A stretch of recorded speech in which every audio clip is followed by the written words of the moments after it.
akan membangun 3 juta rumah untuk mereka yang belum punya rumah. 1 juta di pedesaan, 1 juta di pesisir, 1 juta di perkotaan. Pemerintah terus mendorong pembangunan 3 juta rumah yang dijanjikan Presiden Prabowo Subianto di saat debat Capres. Dalam program ini, pemerintah akan menanggung cicilan sebesar Rp600.000 per bulannya selama 25 tahun dengan total Rp18 triliun. Qatar turut mendukung program 3 juta rumah dan telah menandatangani MOU pengembangan proyek untuk 1 juta unit rumah pada 8 Januari lalu.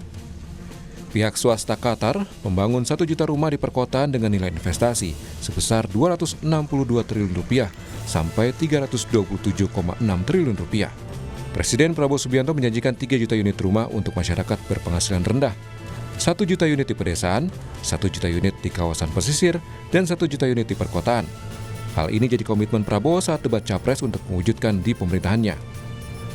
Menurut Menteri Keuangan Sri Mulyani yang dikutip dari akun media sosialnya, tahun 2025, pemerintah menganggarkan Rp35 triliun di APBN untuk pembiayaan perumahan. Rincian dari anggaran itu yakni fasilitas likuiditas pembiayaan perumahan untuk 220.000 unit rumah sebesar Rp28,2 triliun. Subsidi uang muka untuk 240.000 unit rumah. Ada juga subsidi selisih bunga untuk lebih dari 743.000 unit rumah senilai Rp4,52 triliun. Dan tapera untuk 14.000 lebih unit rumah dengan anggaran Rp1,8 triliun.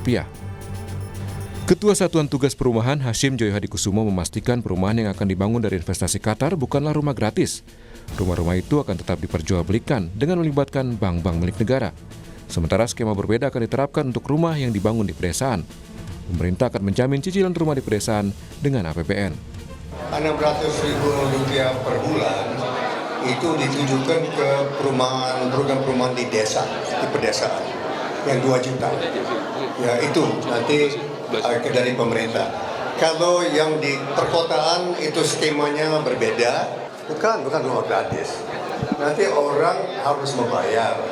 Itu di kota, itu nanti kerjasama dengan perbankan, BTN, BRI ada di rumah, BTN ada di sini. Ya.